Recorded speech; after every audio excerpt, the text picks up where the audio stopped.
Oke, recordnya sudah dimulai. Selanjutnya saya cek, belum ada yang masuk. Oke, kita mulai terlebih dahulu ya, sambil nanti kalau ada yang masuk saya accept. Nanti ada yang masuk. Oke, saya lanjutkan. Oke, Assalamualaikum warahmatullahi wabarakatuh. Selamat malam semuanya. Alhamdulillah. Waalaikumsalam warahmatullahi wabarakatuh. Selamat malam Pak. Terima kasih. Alhamdulillah kita ketemu kembali di malam hari ini di pertemuan ke-7. Ini pertemuan terakhir sebelum UTS. Jadi minggu depan kita UTS ya. Nah, pertemuan ke-7 kita bahas RPA. Nah, untuk slide materinya sudah saya postkan di e-kampus beserta juga untuk penugasannya.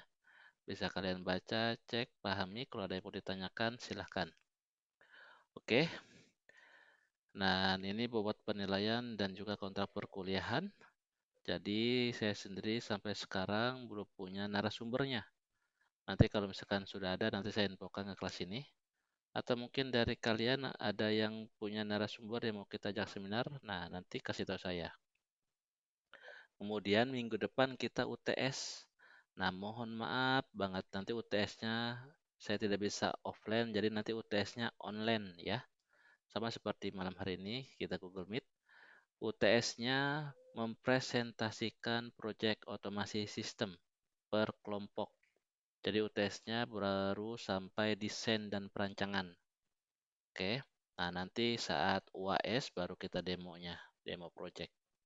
Jadi disiapin nanti PLPPT, Word, atau PDF-nya untuk disampaikan per kelompok project otomasi sistemnya. Ya. Ada yang mau ditanyakan mungkin sebelum saya lanjutkan? Suara saya jelas tidak? Jelas Pak. Oke. Jelas Pak. Kalau ada yang mau ditanyakan silahkan ya. Kalau misalkan suara saya tidak jelas nanti tolong diinfokan ya. Oke, kalau tidak ada kita. Siap. Ya Pak. Oke, terima kasih. Kalau tidak ada saya lanjutkan. Oke, jadi malam ini kita akan bahas RPA, di mana RPA itu berupa Robotic Process Automation. Jadi nanti kita akan buat robot, namun robotnya virtual. Oke, jadi bukan berupa fisik ya. Di mana nanti robotnya ini sama seperti manusia. Dia bermain laptop, PC, membuka aplikasi, membuka browser, dia browsing, searching, nah seperti itu. Nah, RPA ini merupakan salah satu jadi masih banyak yang lain, salah satu bentuk teknologi otomatisasi di mana proses bisnisnya dia akan mengotomatisasikan interaksi dengan desktop GUI. Jadi yang ada user interface-nya seperti aplikasi Word, Excel ataupun aplikasi Google Chrome ataupun browser yang lain.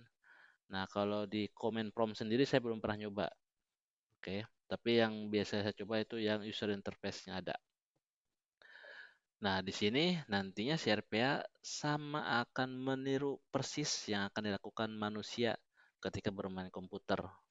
Dia klik, dia mengetik, dia masukin input data.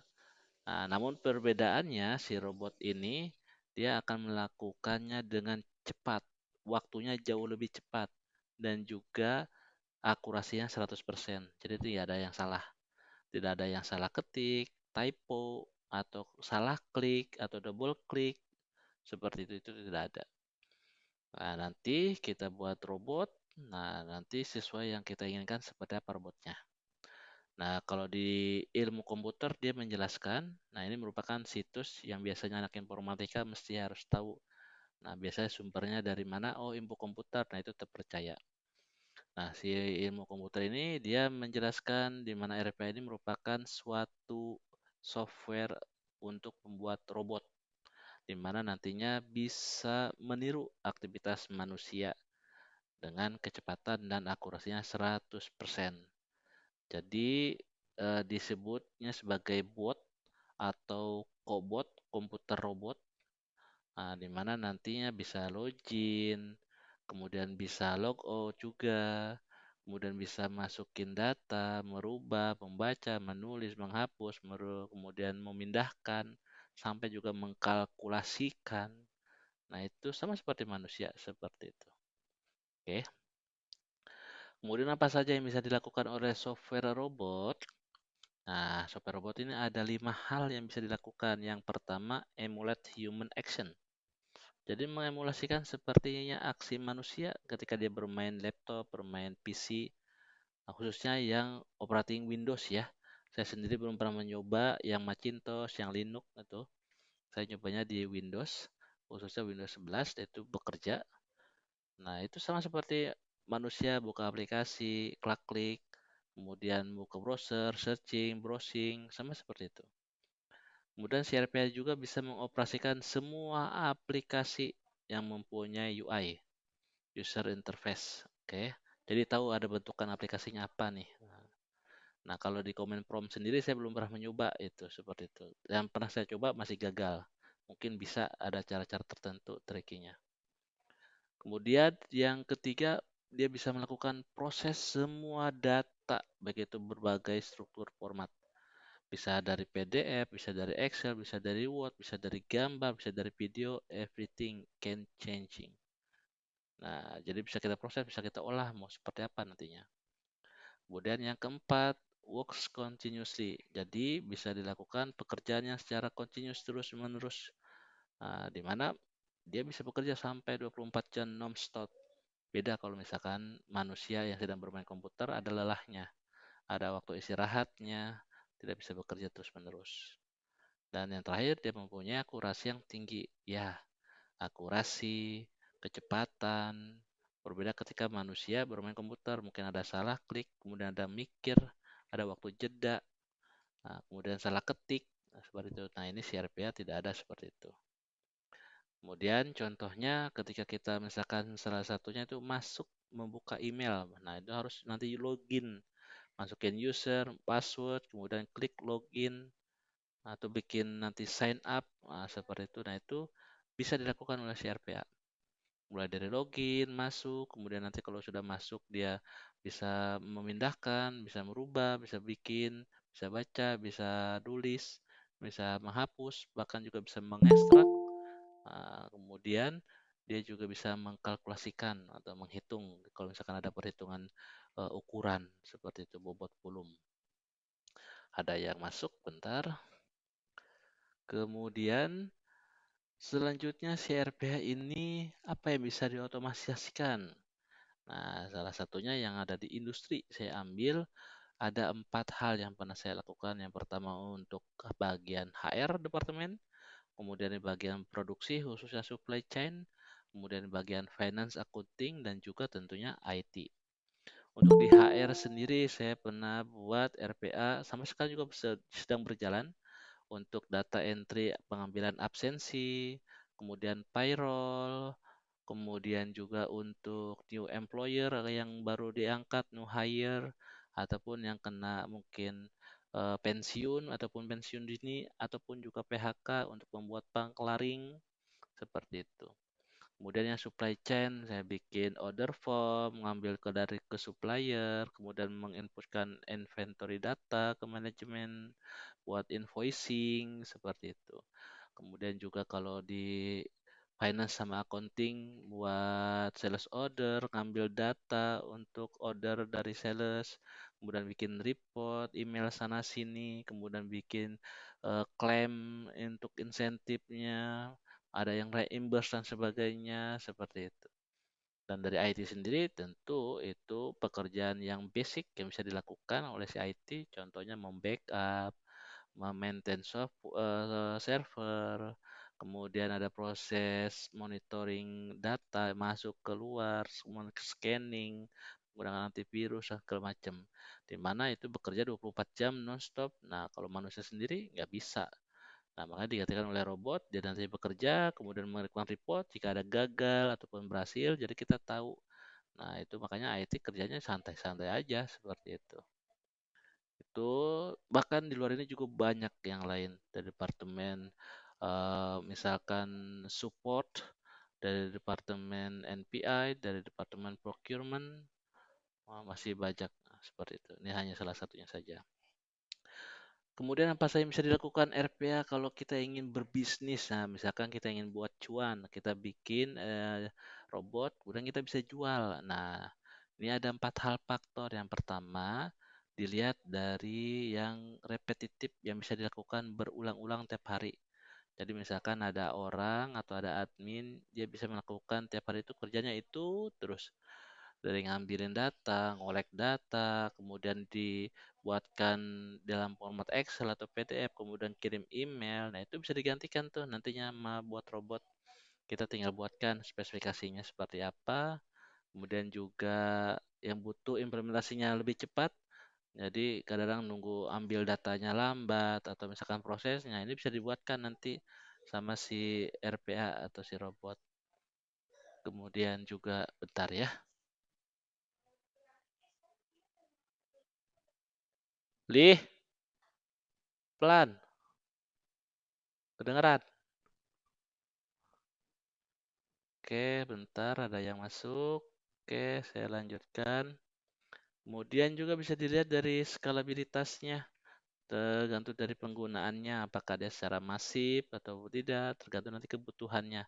Di antara itu semua, yang terakhir tentu resistensinya karyawan ataupun pegawai, di mana nantinya dengan tujuannya akan menggantikan pekerjaan manusia oleh robot. Nah, bukan berarti nantinya manusia itu nggak ada kerjaan. Nah, nanti akan dia naik kelas, di mana untuk pekerjaannya mungkin di atasnya robot. Nah, robot itu sebagai pembantu. Jadi untuk mempermudah dan juga untuk mensederhanakan suatu proses ataupun dari satu departemen. Seperti itu. Kadang kalau misalkan orang berpikir minusnya itu menggantikan manusia, manusia nanti dipecat ganti robot. Nah, memang ada seperti itu, tapi di tujuannya itu tidak seperti itu, di mana tujuannya sebagai pembantu ataupun meringankan pekerjaannya. Dia tetap bekerja tanpa adanya PHK ataupun pengurangan karyawan, seperti itu. Oke. Nah, kemudian tahapannya seperti apa? Nah, kalau ingin membuat suatu robotic process automation, nah ini ada tahapannya, alurnya. Mulai dari pertama, yaitu discovery. Jadi kita melihat ke lapangan atau kita brainstorming nantinya apa yang harus kita buat robotnya seperti apa. Nah, itu kita lihat tasnya, pekerjaannya nanti harus apa ada proses yang harus dilakukan seperti apa. Nah, kita buat spesifikasinya. Nah, atau yang orang kalau di industri sebutnya DGS, yaitu Design Goal Spesifikasi, seperti itu. Nah, saya buatnya seperti itu dokumen, kemudian saya sodorkan, nanti saya buat RPN seperti ini. Nah, baru kalau misalkan di approve, baru saya build. Nah, tentu ketika saya build, nah situ ada dana yang dikucurkan. Nah, butuh apa, seperti itu. Nah, baru ketika build, nah buildnya ini nanti kita menggunakan tool salah satunya ya, yaitu menggunakan UiPath. Selain UiPath ada banyak di luaran, tapi yang cari yang gratis untuk pembelajaran dan saya pernah juga menggunakan itu ada UiPath. Dan UiPath juga powerful kalau misalkan ditambah untuk yang berbayar, khususnya yang versi enterprise ataupun advanced user, di mana nantinya perbedaannya dengan yang gratis, satu tidak bisa mengencapsulation menjadi suatu installer, dan yang kedua yaitu tidak bisa diintegrasikan dengan AI, dengan machine learning, dengan computer vision seperti itu. Jadi kita buat robotnya robot tanpa ada kecerdasan.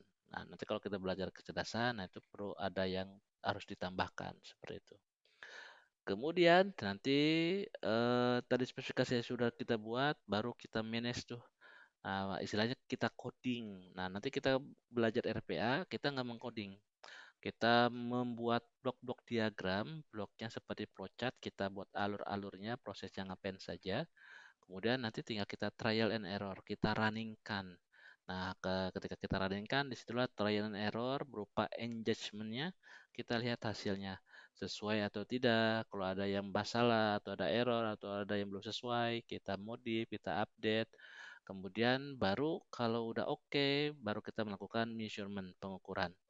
Di mana nanti hasilnya dalam 1 hari seperti apa, dalam 1 minggu seperti apa, dalam 1 bulan seperti apa, dalam 1 tahun bagaimana, ataupun beberapa tahun. Nah, saya sendiri udah mulai dari tahun 2023. Nah, jadi kakak kelas kalian yang semester lalu untuk belajar automation itu belum saya ajarkan RPA. baru sampai sekarang ini semester ini karena pas kemarin tuh saya juga masih belajar jadi kayak enak gitu. Jadi sekarang nanti yang saya ajarkan yang paling semudah mungkin saya menjelaskan, yang semudah mungkin untuk kalian cerna sehingga kalian juga bisa seperti saya seperti itu. Oke, lanjut. Nah, prospeknya sendiri seperti apa di Indonesia? Nah, ini saya mengacu kepada jurnal dari laporan McKinsey dan Company di tahun September 2019, di mana 16% aktivitas pekerjaan saat ini di Indonesia akan diotomatisasi di tahun 2030. Bahkan sekarang 2025 sudah mulai dari tahun 2023 menurut saya. Nah, sebenarnya aslinya itu mulai itu dari 2020, nah, menurut saya itu. Karena ketika zamannya COVID, orang itu nggak bisa kemana-mana. Nah, itulah nanti robotnya yang akan bekerja. Nah, saat itulah itu mungkin menurut saya trigger ketika itu ada RPA. Nah, namun seiringnya berjalannya COVID sudah dihilangkan, nah orang juga bisa aktivitas, nah tetap RPA itu udah digongkan, udah sampai sekarang juga hampir banyak dari instansi pemerintah ataupun dari swasta menggunakan RPA. Nah, nantinya kalau misalnya tahun 2030 katanya bakal ada suatu ya resesi ataupun apa, peristiwa yang menggemparkan, bahkan banyak sekitar 23 juta pekerjaan akan hilang, di mana akan digantikan oleh otomatisasi. Tapi who know, ya kita lihat aja nanti. Dan ini saya mengacu pas di zamannya eranya Jokowi, di mana menterinya masih Bu Sri Mulyani, dia berbicara profesi akuntansi nanti digantikan robot katanya 5 tahun lagi. Nah, ini nggak nyampe 5 tahun, sekarang pun juga sudah. Jadi misalkan kalian kalau yang sering bermain saham, reksadana, biasanya ada manajer investasi. Nah, manajer investasi sekarang udah robot. Kalau zaman dulu mungkin ada orang, tapi sekarang udah ada berbagai macam robot dari fintech digital yang ada di dunia digital. Nah, itu udah masuk ke financial teknologi RPA itu. Bahkan kalau dari Menaker sendiri memprediksi ada sekitar 20.000 tenaga kerja yang akan digantikan oleh robot. Nah, kebanyakan di dunia industri manufaktur seperti itu. Nah, nantinya juga arahnya ke apa eh, yang banyak digunakan pekerja manusia, salah satu seperti rumah sakit, yaitu apa pekerjaannya? Perawat. Nah, juga nanti mungkin instansi-instansi yang lainnya seperti itu. Nah, kalau semuanya pakai robot, apa pekerjaan kita? Nah, disinilah ada namanya sekresi pemisah, di mana robot itu dibuat oleh manusia. Nah, di mana robot dia akan mempunyai tendensius yang harus dikerjakan apa saja. That's it. Nothing else matter. Oke. Jadi, dia biasanya mengumpulkan data, kemudian data memasukkan, kemudian nanti satu perusahaan fokus kepada pekerjaannya. Tidak ada yang lain. Nah, manusia ngapain? Nah, manusia ini nanti akan menjembatani dari robot satu dengan robot yang lainnya, ataupun nanti mungkin prosesnya apa yang harus dilakukan kembali. Nah, inilah si human yang si developer yang sebagai pembuatnya yang akan melakukan itu. Ada juga yang kedua sebagai associate atau berupa analis. Nanti hasilnya bisa juga dibaca oleh robot, namun tetap verifikasi dan memvalidasinya manusia. Nah, karena untuk robot sendiri memang kedepannya akan terintegrasi dengan artificial intelligence, tapi hampir dari tahun sekarang itu belum sempurna benar-benar akan menggantikan manusia di dalam AI-nya, tapi hanya baru sebagian, khususnya ke computer vision dan juga machine learning. Tetap manusia itu makhluk Allah ciptaan yang paling sempurna seperti itu. Dan ini kebutuhannya kalau di luar. Nah, saya pernah menyampaikan di luar sana ini benar-benar pekerjaan yang menggiurkan sampai sekarang, khususnya di Australia, Kanada, Swiss, apalagi Amerika. Bahkan di tahun 2030 itu hampir sekitar 1,2 billion, 1,2 juta job market forecast kebutuhan tentang RPA ini. Jadi kalau misalkan bisa punya skill, why not itu? Nah, seperti itu. Bahkan sekarang udah banyak orang-orang Indonesia bekerja di luar itu karena mungkin di sini nggak dihargai atau gajinya kurang ataupun ada sebagai yang lainnya seperti itu. Dan kedepannya ini nantinya akan mengintegrasikan dengan AI, Artificial Intelligence. Bahkan di tahun sekarang 2025 ini udah bisa. Saya udah pernah nyoba mengintegrasikan dengan computer vision, dengan machine learning, khususnya data mining. Namun di situ masih terkendala terhadap hardware. Karena ketika harus menggunakan itu, kita harus punya GPA. GPA itu berupa grafik prosesornya itu harus kenceng. Kalau enggak, ya sama aja lemot, lambat seperti itu. Karena akan bermain data di situ. Dan nanti kedepannya akan menggantikan semua pekerjaan yang membutuhkan pekerjaan manusia yang banyak. Tadi salah satunya perawat. Yang biasanya perawat 24 jam non-stop, berbagai macam shift sampai Sabtu Minggu tidak ada liburnya. Dan itu nanti akan digantikan oleh robot. Di mana perawat mungkin dalam setiap beberapa jam mengambil darah, mentensi darah, kemudian melihat pasien, kondisinya seperti apa. Nah, itu nanti akan bisa digantikan oleh robot-robot yang akan melakukan itu semua. Dan datanya akan dikirimkan langsung ke tenaga ahlinya atau dokter untuk dievaluasi apa yang seharusnya nanti akan dilakukan. Salah satunya itu. Dan masih banyak yang lain. Pokoknya lihat aja semua job desk pekerjaan yang banyak bedol desa, khususnya pekerjaan yang menggunakan manusia, itu nanti akan digantikan oleh robot. Mungkin yang berikutnya berupa dari Pertamina. Nanti udah nggak ada orang lagi di situ, sama seperti kayak di luar. Nah, jadi yang punya kendaraan sendiri yang mengoperasikan itu semua, seperti itu. Oke, di mana nanti kita akan bisa belajar RPA. Nah, alhamdulillah nanti mata kuliah ini kita udah mulai nanti setelah UTS sudah selalu akan bermain RPA. Mulai buat robot-robot yang ngecek-ngecek, mulai belajar yang simple dulu, nanti sampai ke advance, insya Allah. Saya sampaikan dengan pelan, clearly, dan juga mudah untuk dicerna. Dan kalian juga bisa belajar sendiri. Saya dulu belajar otodidak, belajar sendiri itu dari UiPath Academy. Jadi di sini merupakan salah satu tool untuk membuat RPA versi yang gratis. Kita belajar gratis, menggunakan aplikasinya gratis, kemudian dapat sertifikatnya juga gratis. Namun tidak semudah itu. Banyak mengulangnya, banyak yang kesalahan harus dibuat dulu dari awal seperti itu. Nah, kemudian juga ada trainingnya sendiri, ada institutnya, itu sekitar 6 bulan. Itu juga gratis, nantinya bisa dapat sertifikat. Namun tidak semudah untuk mendapatkan sertifikat itu. Mungkin bagi saya butuh beberapa waktu. Dan itu juga trial and error, coba lagi, gagal, coba lagi, gagal. Dan ini nantinya di sertifikatnya sendiri ada dua contohnya. Ada yang associate, UiPath-nya, ada juga dari si developer, si pembuatnya, si RPA-nya. Nah, tentu lebih besar dari si developernya, dari segi biaya dan juga dari segi waktu. Nah, jadi kalau misalkan kita sebagai developer RPA, itu lebih gede gajinya dibandingkan yang associate. Nah, associate itu seperti apa sih? Associate itu seperti data analis.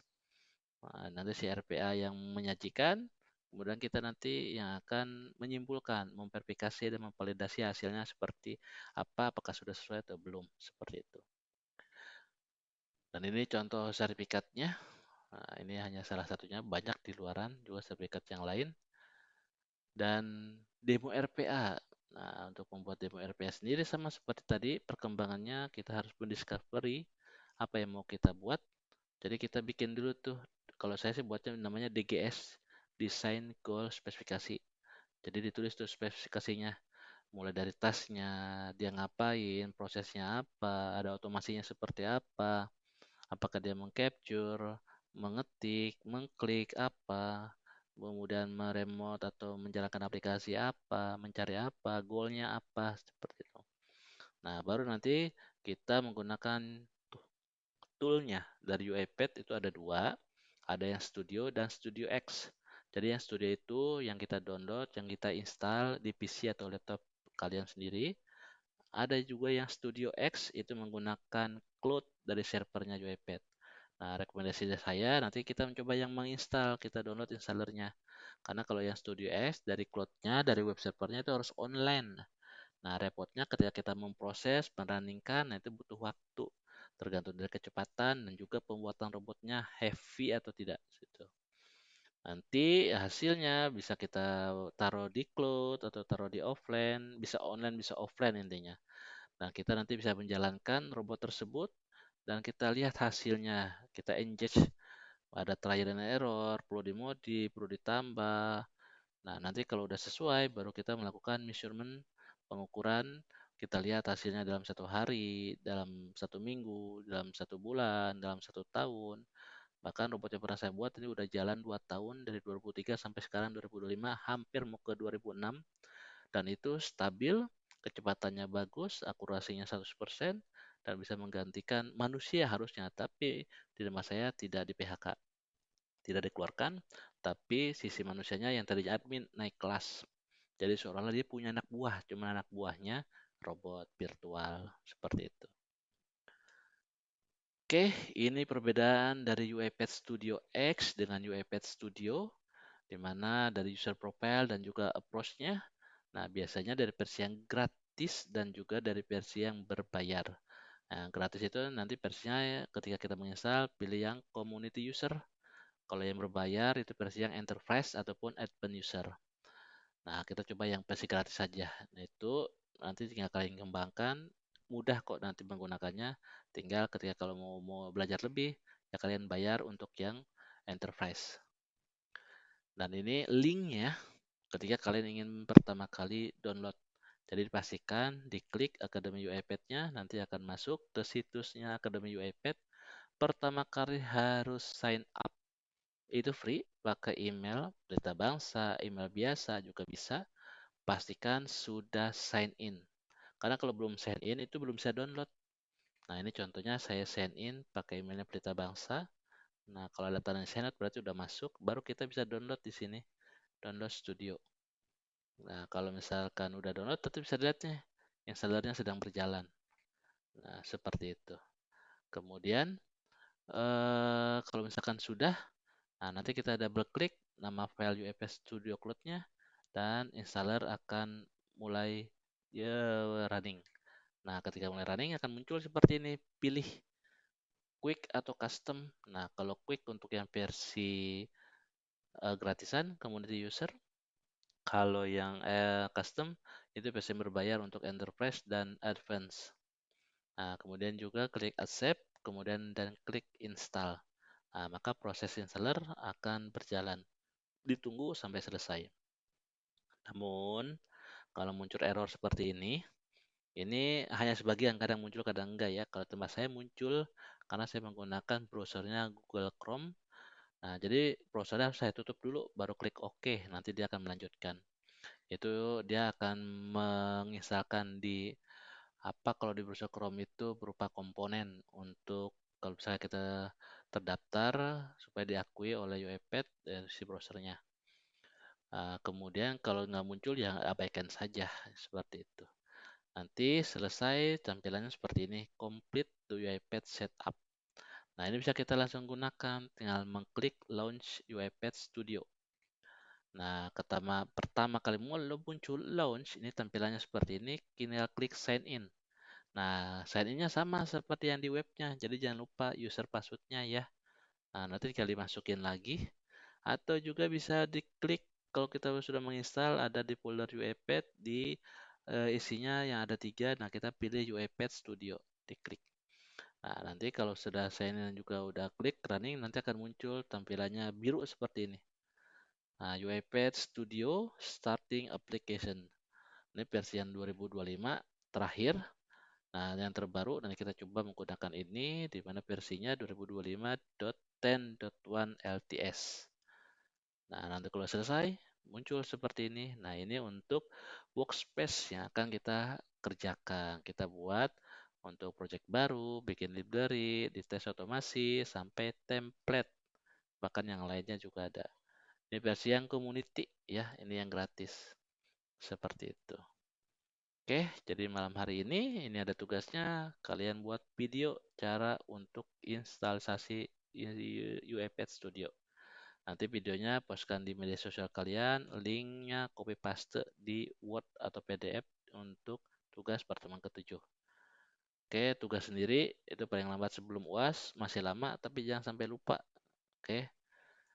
Monggo silakan kalau ada yang mau ditanyakan, bisa lewat WA Group atau Japri ke saya atau email ke saya. Kemudian jangan lupa untuk absensi.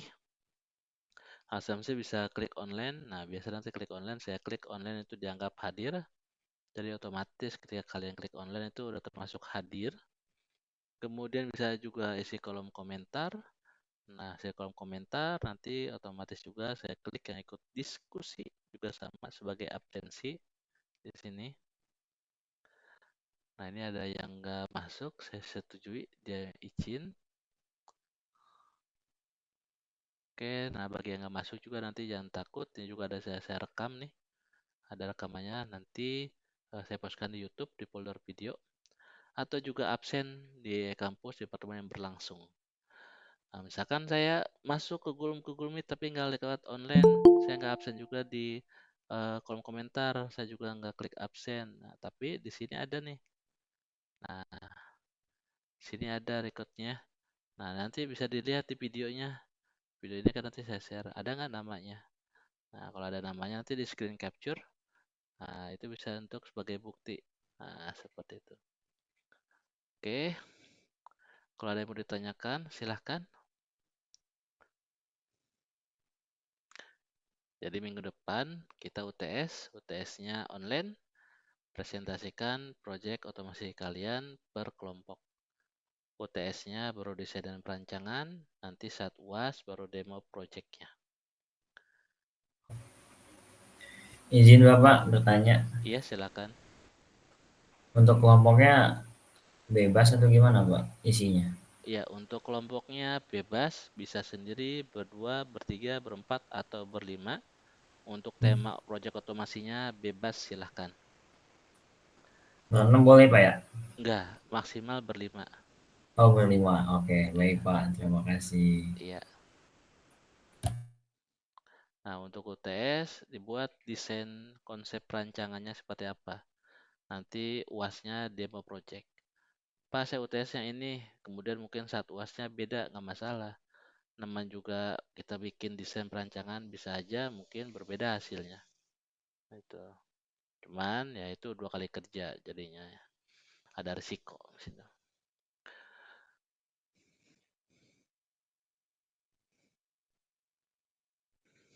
Saya juga kadang merancang robot itu, pertama didesain, kita bikin di GS, ketika sering berjalannya waktu, seringkali malah berbeda dari awal, dari konsep awalnya.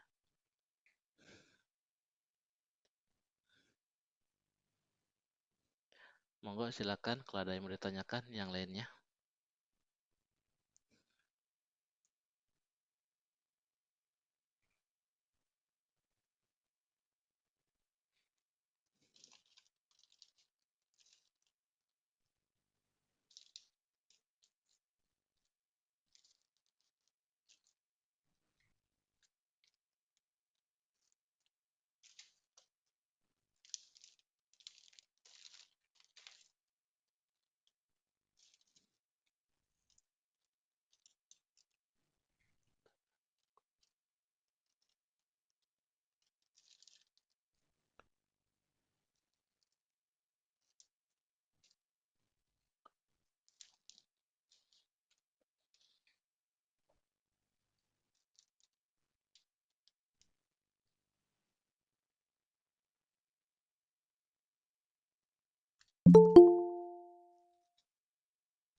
Monggo ya, kalau ada yang mau ditanyakan silahkan.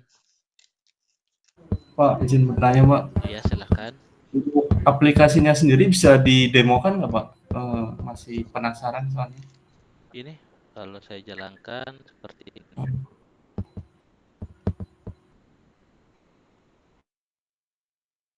Nah, saya jalankan, saya bisa pinjamkan dari sini. Folder UiPath, mana UiPath? Gini sih. Nah, UiPath Studio.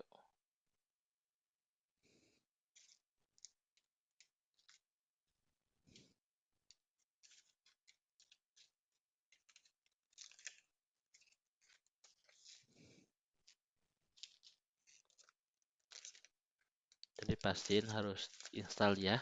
Nanti karena setelah UTS, minggu depan kita UTS, nah setelah UTS kita akan bermain ini terus.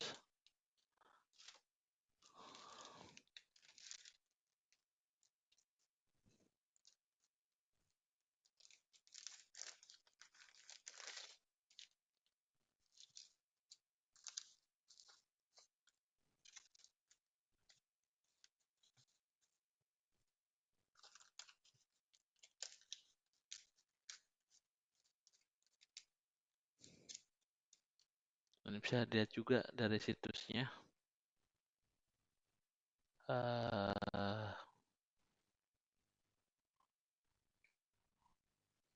nanti kita akan mana ya, Google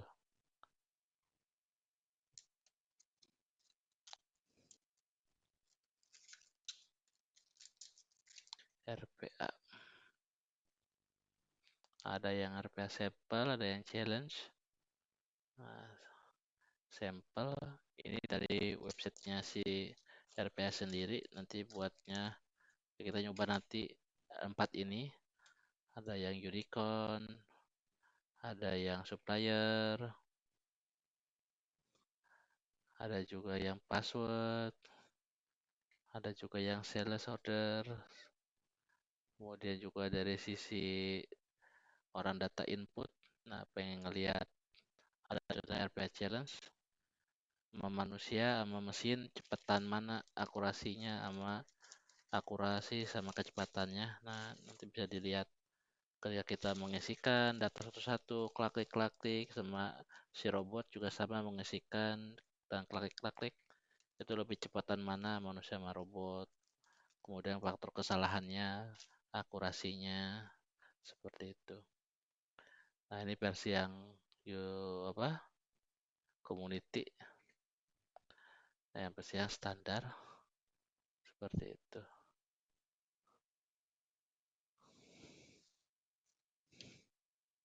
Monggo silakan kalau ada yang mau ditanyakan.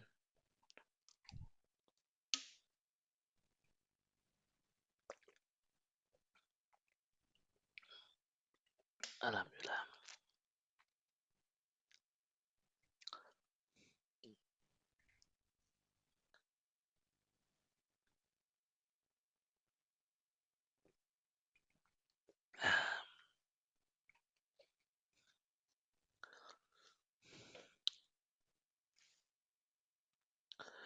Oke, tidak ada lagi yang tanyakan.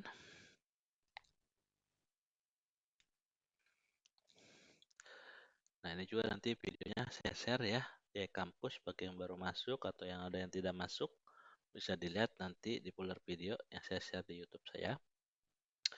Kemudian nanti kalau ada yang mau ditanyakan di luar jam kuliah, monggo silakan bisa WA saya, Japri ataupun di grup atau email.